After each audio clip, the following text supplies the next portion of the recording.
Écoutez, d'abord, la situation épidémiologique au Maroc, au moment où je vous parle, est une situation qui est maîtrisée de par ses indicateurs de fréquence, l'incidence ou la prévalence de la maladie, c'est-à-dire le taux de positivité des tests qui est devenu très très bas depuis maintenant 2 mois et demi, presque 3 mois, et les cas graves, c'est-à-dire le nombre de personnes sous supervision médicale, le nombre de personnes en réanimation, soins intensifs, et le taux d'occupation de la réanimation est très faible, à moins de 3%. Des lits affectés à la Covid, donc ce ne sont pas l'ensemble des lits, mais uniquement ceux affectés à la Covid sont moins de 3%. Ça veut dire qu'une situation est sereine, pour plusieurs facteurs. D'abord, parce qu'on dépiste, parce qu'on traite, parce qu'il y a les mesures barrières et parce qu'il y a la vaccination. Donc, c'est un élément.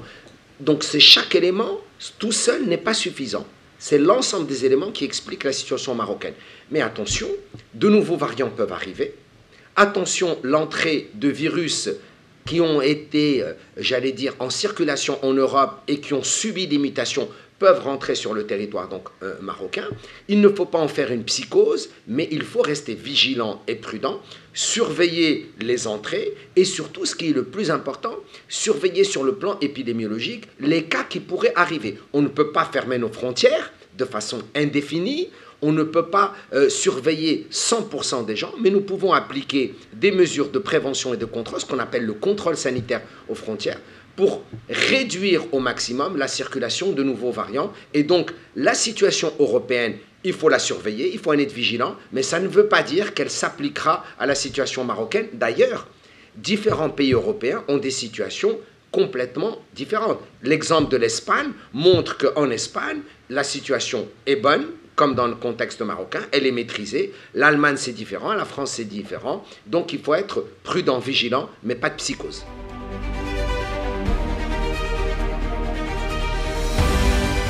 Écoutez, ce qu'il faut craindre, c'est que le virus soit en circulation dans les populations vulnérables, âgées ou porteuses d'une maladie chronique.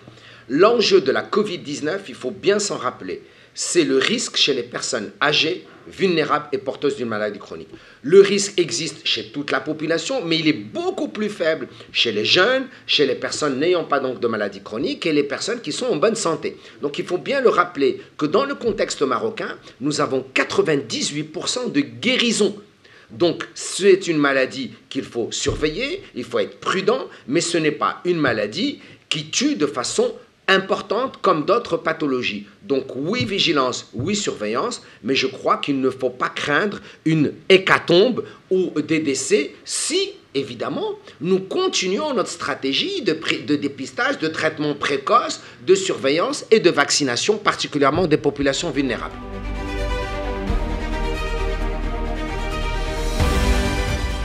Alors, d'abord, moi, je suis un fervent défenseur de la vaccination. Je suis pour la vaccination parce que la vaccination, elle n'empêche pas d'être infecté, on le sait.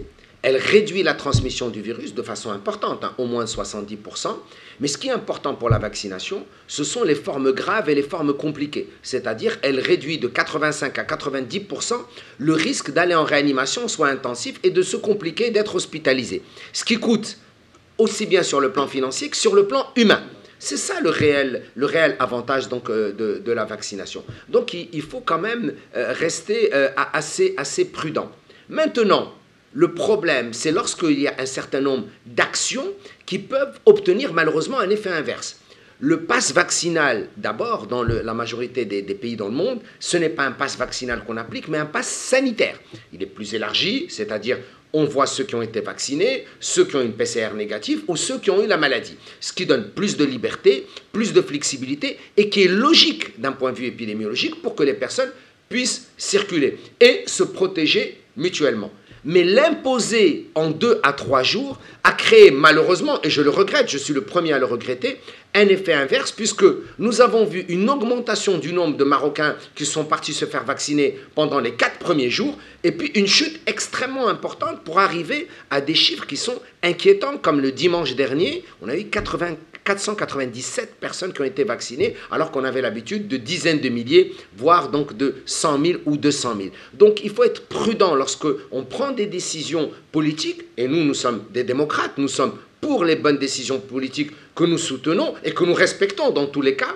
Mais attention, lorsqu'on les fait sans donner suffisamment de temps à la population de se préparer, sans leur expliquer, sans les éduquer, sans les sensibiliser, eh bien, on fait un effet boomerang, c'est-à-dire que malheureusement, nous avons maintenant des réticences de la part d'une catégorie de la population, non seulement à faire la première dose ou la deuxième dose. Concernant la troisième dose, on pourra en parler, mais déjà, moi, je crois que l'effet malheureusement inattendu d'une obligation d'un pass vaccinal en un temps si court a créé des effets inattendus. Et j'aurais souhaité qu'on donne plus de temps aux gens de comprendre l'intérêt de la vaccination. D'ailleurs, les Marocains, lorsqu'ils n'étaient pas obligés de le faire, suite à la décision extraordinaire et importante pour notre pays de Sa Majesté de donner la vaccination à tout le monde et gratuitement, eh bien les Marocains ont adhéré en masse. Tout le monde, sans obligation. Et puis, quand on leur a amené l'obligation, il y a eu une réticence. Je crois qu'il faut rester toujours dans la mesure, dans le compromis, dans la discussion, dans la communication et la sensibilisation.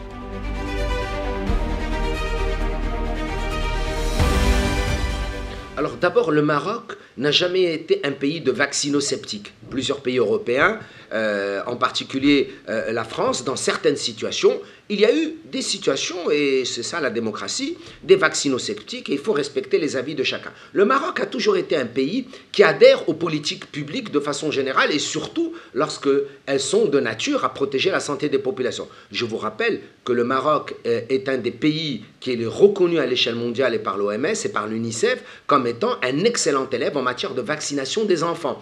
Depuis la fin des années 80, nous avons une campagne nationale de vaccination qui est présidée et son lancement par la princesse Laila Meriam et qui, au mois de novembre, et qui a donné des résultats exceptionnels puisque 97% des enfants marocains sont vaccinés contre les maladies cibles de la vaccination, les maladies entre guillemets de l'enfance infectieuse. Donc le Marocain adhère à la vaccination puisque la majorité des enfants marocains sont vaccinés essentiellement dans le secteur public, dans le secteur privé bien sûr, mais essentiellement. Donc on n'est pas contre la vaccination. Le problème, ce n'est pas l'objectif. C'est la méthode et les moyens d'arriver à un objectif. Et je crois que si nous avions adopté la bonne méthode et la bonne manière, en ce qui concerne cette deuxième phase de la vaccination contre la Covid-19, je crois qu'on ne serait pas encore à 65%. Je pense que probablement le Maroc serait déjà arrivé à 80%. Mais moi, je reste optimiste. Je crois que si nous passons du pass vaccinal au pass sanitaire progressivement, et si nous expliquons, sensibilisons, et que nous encore créons ce climat de confiance et d'intérêt et d'expliquer que la vaccination va permettre de sauver des vies et va permettre de revenir à une vie sociale et économique, je crois que les Marocains, en tout cas je le souhaite du fond du cœur, vont adhérer.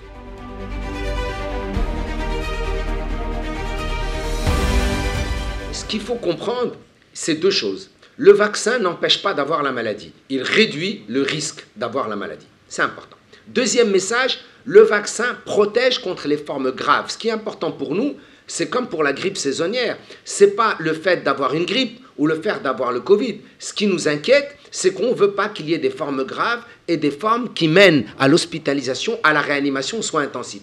Et ça, on le voit surtout chez les personnes âgées, vulnérables ou porteuses d'une maladie chronique. Je rappelle qu'une personne peut avoir 40 ans et être porteur d'une maladie chronique. On a beaucoup de problèmes avec les gens en surpoids ou obèses qui ont le Covid et qui risquent donc de se compliquer. Donc on n'a pas envie d'en arriver là, et c'est mon deuxième message par rapport à l'intérêt de la vaccination. Mon troisième message par rapport à la vaccination, c'est qu'il est normal qu'il puisse y avoir des effets indésirables, comme tout médicament, comme tout vaccin. La quasi-totalité des effets, plus de 98 ou 99% des effets sont mineurs, ils sont rares. Il peut arriver, et il faut être honnête, et il faut le dire, il peut y arriver des effets sérieux ou des effets graves. Ils sont exceptionnels selon les vaccins, ça varie de 1 sur 200 000, voire à 1 sur 2 millions ou 1 sur 5 millions de cas. Ça peut arriver partout dans le monde et c'est normal, il faut le comprendre, c'est, j'allais dire, la logique des médicaments ou des vaccins. Il n'y a aucun médicament, aucun vaccin qui est à 100% efficace et à 100% sans effet indésirable. Donc ce sont les trois messages, mais ces trois messages arrivent avec une conclusion. C'est une balance. Aujourd'hui, la balance bénéfice-risque de la vaccination est largement en faveur du bénéfice par rapport au risque. pour toute la population de façon générale, mais surtout pour les populations âgées et vulnérables.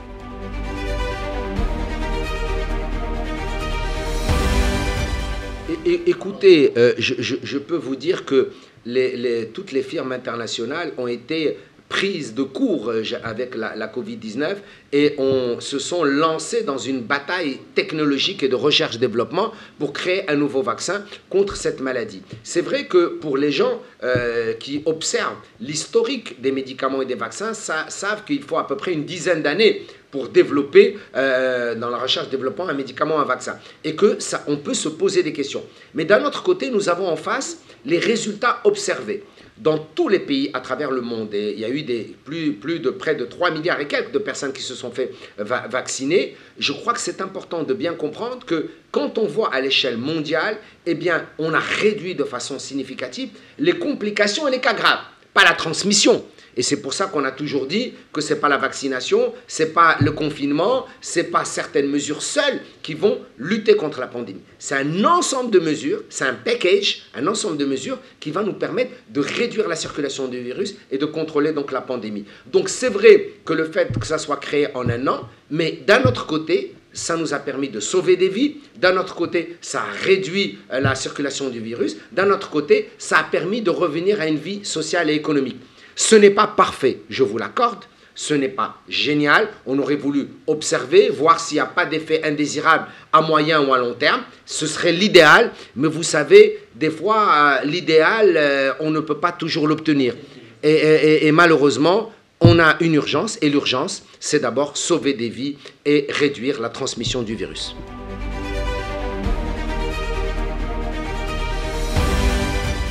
Écoutez, je crois que toutes les firmes pharmaceutiques, surtout lorsqu'elles gagnent beaucoup d'argent, à un moment, et bien sûr, font l'objet d'un certain nombre de critiques, ce qui est légitime, justifié ou non, hein, je ne sais pas, je n'ai pas de connaissances en détail de ce dossier. Ce que je sais, c'est qu'il y a des centaines de millions de personnes qui se sont fait vacciner par le vaccin Pfizer et des dizaines de milliers dans le contexte marocain. Il n'y a pas plus d'effets indésirables déclarés que par rapport aux autres vaccins. C'est-à-dire que nous avons, et le Maroc, il faut s'en féliciter, nous avons le Centre national de pharmacovigilance et de vaccinovigilance à Rabat, et qui a observé tous les effets indésirables et un certain nombre donc de petits problèmes qui peuvent survenir suite à la vaccination. Les dernières données qu'il présente et qu'on a présentées récemment montrent simplement qu'il n'y a pas un vaccin qui est plus dangereux que l'autre, qu'il n'y a pas un vaccin qui donne plus d'effets indésirables que d'autres, qu'il n'y a pas un vaccin qui est moins efficace que l'autre. Ils se valent surtout, c'est important, pas pour la transmission, il peut y avoir des variations dans le niveau de protection par rapport à la transmission, mais ils se valent tous en matière de protection contre les formes graves et les formes compliquées.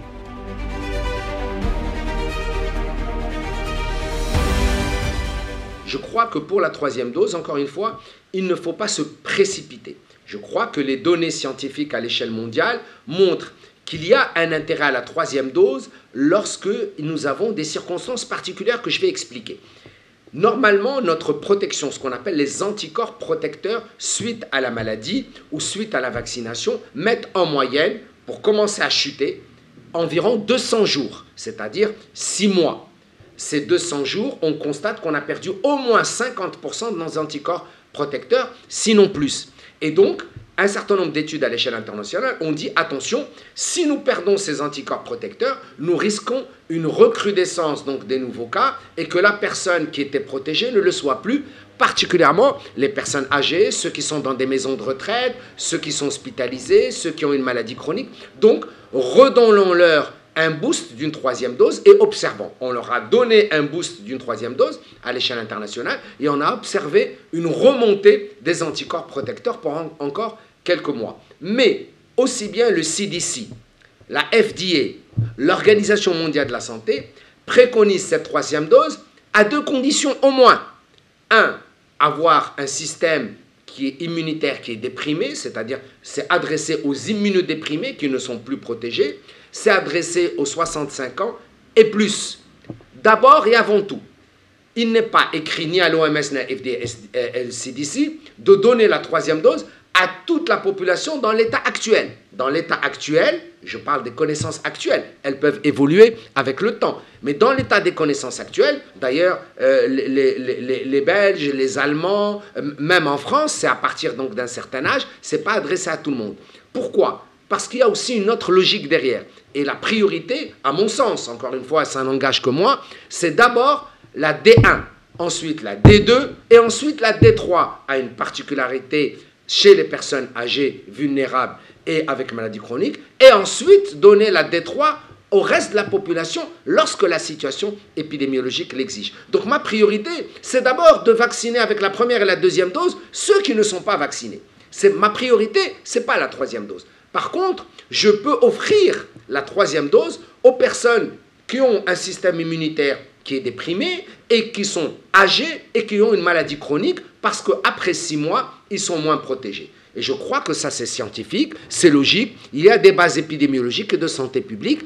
Il n'y a pas d'urgence aujourd'hui dans le cadre de l'administration d'une troisième dose à la population générale. Elle peut se concevoir tout de suite pour une catégorie de la population, c'est les personnes âgées avec une maladie chronique, mais en priorisant d'abord ceux qui ne sont pas vaccinés en leur donnant la première et la deuxième dose.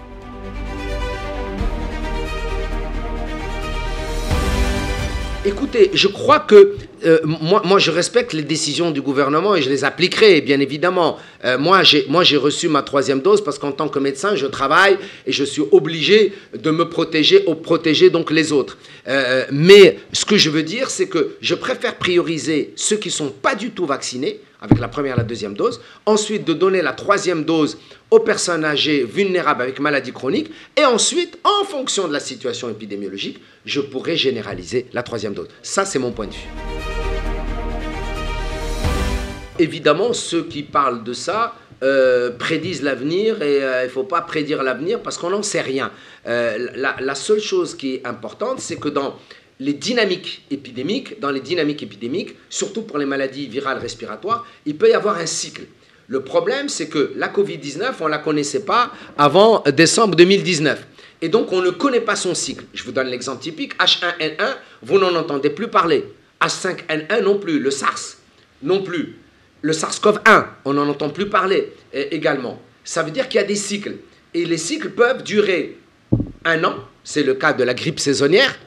Ils peuvent durer 5 ans. Ils peuvent durer 2 ans, ils peuvent durer 10 ans. Moi, ce que je souhaite, c'est que le cycle de la Covid-19 soit le plus long possible et qu'il ne revienne pas, ou s'il doit revenir, c'est dans quelques années où nous serions encore mieux préparés. Donc ça, nous ne le savons pas. Donc il est possible que nous ayons à nous faire vacciner 1 fois par an, ou 1 fois tous les 2 ans, ou 1 fois tous les 5 ans, en fonction de la situation épidémiologique et en fonction des risques pays et des risques mondiaux. Mais me dire aujourd'hui que nous allons avoir une 4e ou 5e dose, je n'en ai aucune idée.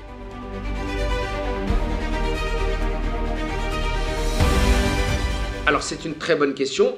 Pourquoi on a donné le délai de 6 mois? On a donné le délai de 6 mois parce que c'est le délai moyen au bout duquel, je vous avais parlé des 200 jours, au bout duquel on a une perte importante des anticorps protecteurs. Et c'est pour ça qu'on a dit 6 mois. Évidemment, les personnes qui ont un niveau de protection qui se sont testés après avoir eu la 2e dose au bout de 2 semaines et ils ont observé qu'ils n'ont aucune protection, peuvent prendre évidemment la 3e dose avant d'attendre les 6 mois. Ce qu'on préconise en moyenne, c'est qu'il faut observer, attendre au moins 3 mois. L'idéal, c'est 6 mois parce que c'est la moyenne de chute des anticorps. Mais si des gens n'ont pas d'anticorps et qui se font vacciner à la 3e dose après 3 mois, il n'y a pas, en tout cas, de données scientifiques actuelles qui prouverait le contraire ou la contre-indication.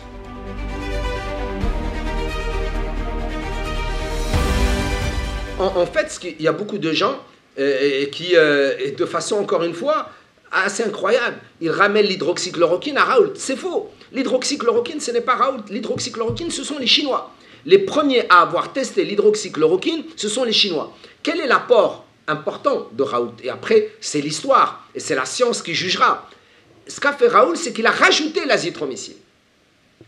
Qu'est-ce qu'il a fait? Il a dit, je rajoute ensemble, parce que j'observe in vitro, en laboratoire, qu'il y a un effet combiné donc des deux, et ensuite d'autres médecins ont rajouté. Je rappelle encore une fois qu'à l'échelle mondiale, il n'y a pas que la France ou le Maroc qui utilisent l'hydroxychloroquine. La majorité des pays africains, l'Espagne, l'Italie, les États-Unis, l'Angleterre, c'est une molécule qui est connue, qui est utilisée. Ensuite, il faudra avec le temps vérifier ses effets, ses intérêts, quel est son niveau de protection, etc. Il y a beaucoup d'études contradictoires à l'échelle mondiale. C'est normal, c'est la science. Pourquoi il y a beaucoup d'études contradictoires? Parce qu'il y a des méthodes différentes, parce qu'il y a des objectifs, des hypothèses, mais il y a surtout, malheureusement, beaucoup d'interventions de la politique dans la science. Et lorsque la politique intervient dans la science, malheureusement, et que ça devient l'objet donc de débats médiatiques et sur les réseaux sociaux. Et je le regrette parce qu'on est tous là pour améliorer la santé des gens et de la population. Et il ne faudrait pas qu'on rentre dans des polémiques, à mon sens, qui sont puériles et futiles.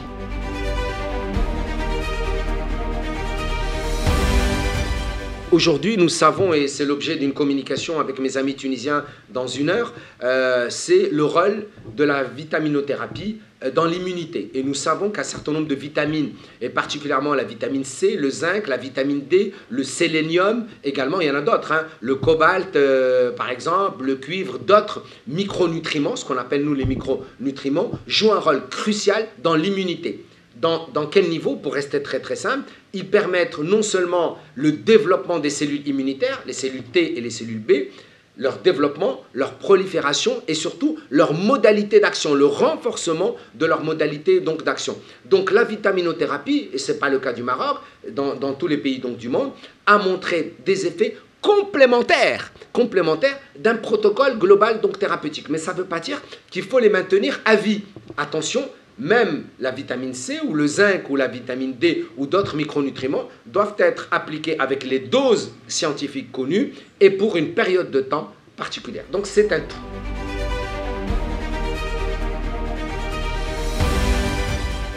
Alors c'est une excellente question. L'antibiotique et si vous voulez l'hydroxychloroquine ou l'azithromycine ou d'autres antibiotiques vont avoir un rôle essentiellement antiviral ou antibactérien. Par contre, le rôle des micronutriments, ils vont avoir un rôle essentiellement sur le système immunitaire. Ils vont booster le système immunitaire, ils vont le renforcer et ils vont permettre une meilleure action des cellules tueuses ou des macrophages ou des cellules dendritiques qui vont jouer un rôle de renforcement de notre système immunitaire. Donc, l'un est complémentaire de l'autre et l'un soutient l'autre et je crois que c'est l'intérêt de ce protocole. Peut-être que dans 1 an, nous verrons qu'il faut un autre protocole, qu'il faut d'autres thérapeutiques, peut-être qu'on va avoir un antiviral qui va arriver au Maroc et qu'on aura moins besoin du vaccin, mesures barrières plus antiviral, on verra dans les prochains mois ou dans les prochaines années. Je pense qu'un message, je pense qu'il faut être fier de ce qu'a fait le Maroc. Je crois qu'il faut le reconnaître à l'échelle mondiale. On veut toujours le meilleur, ce qu'il y a pour notre pays. Mais il faut encore une fois, qu'est-ce qui est le plus important dans les prochains mois à venir? Ce qui est le plus important, c'est ne pas oublier les autres maladies. J'invite les Marocains à adhérer à la vaccination, c'est très important, aux mesures barrières, se protéger contre la Covid, mais attention de continuer à se faire dépister et soigner pour les autres maladies chroniques qui sont importantes. On a constaté que les diabétiques, les hypertendus, les cancéreux, les insuffisants rénaux, les maladies mentales ne vont plus comme avant dans le système de santé public ou privé. Il faut qu'ils aillent se faire soigner parce que c'est important pour nous qu'ils accèdent aux services donc, de santé et qu'ils puissent être pris en charge. Donc il faut que nous gardions un œil sur la Covid, mais surtout aussi un autre œil sur les autres maladies chroniques et les prendre en charge. Et c'est peut-être aussi un dernier message, c'est prenons cette occasion encore une fois pour rester encore plus solidaires que possible et surtout que nous puissions tous nous intégrer dans une refonte de notre système de santé pour l'améliorer, pour le renforcer, tel que demandé par Sa Majesté le Roi, soit une réalité pour l'ensemble donc des Marocains, permettre un accès et une performance de notre système de santé.